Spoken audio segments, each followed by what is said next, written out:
Hello! This is my first video using a face cam, so that's fun.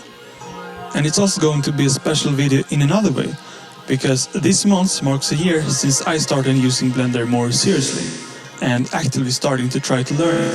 My main focus for most of my life has been music and music production, so that's the background I come from.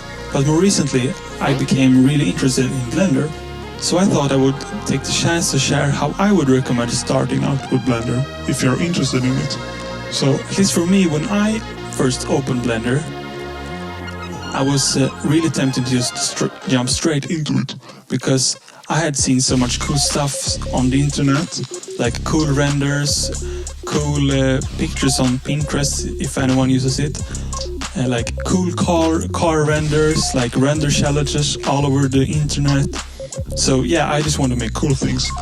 It's kind of easy to get carried away because when you start a new program, you have, at least I had zero knowledge about Blender. I didn't know any of the tools or the different type of things you could do in it. So that's why I think it's really important to firstly build a solid ground. For me, that foundation came from following tutorial courses on YouTube. Everyone knows about the classic donut tutorial. For me, the donut tutorial was the go-to tutorial at the beginning too. So I started with that one, and I think it's great because you get to follow along from the idea stage to the finish stage and everything in between. It's designed in a ways that there are different techniques that you apply on the donut that you can then apply on other stuff as well.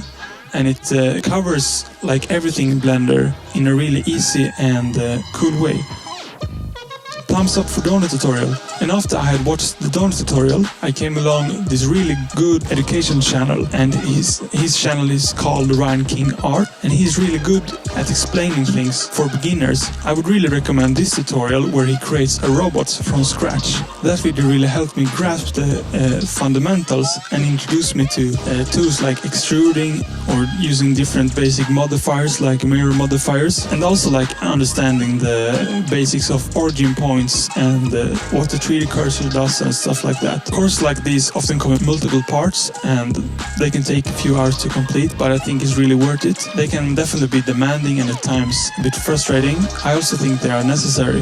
A 20-minute video here and there won't really give you the structure you need as a beginner.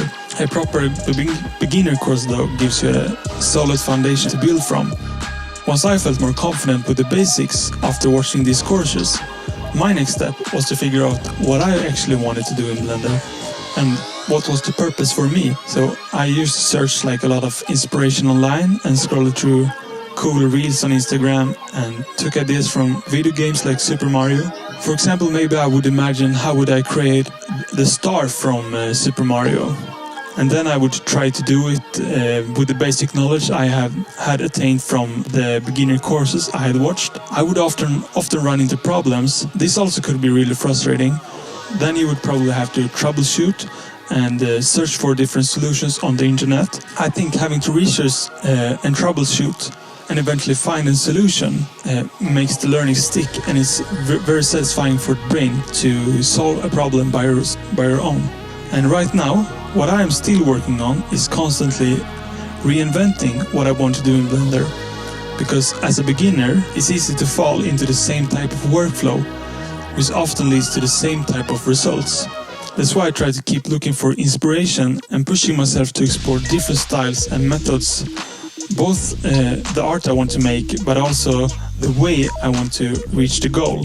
Reinventing yourself forces you to step out of your comfort zone, and that's when I think creativity can grow.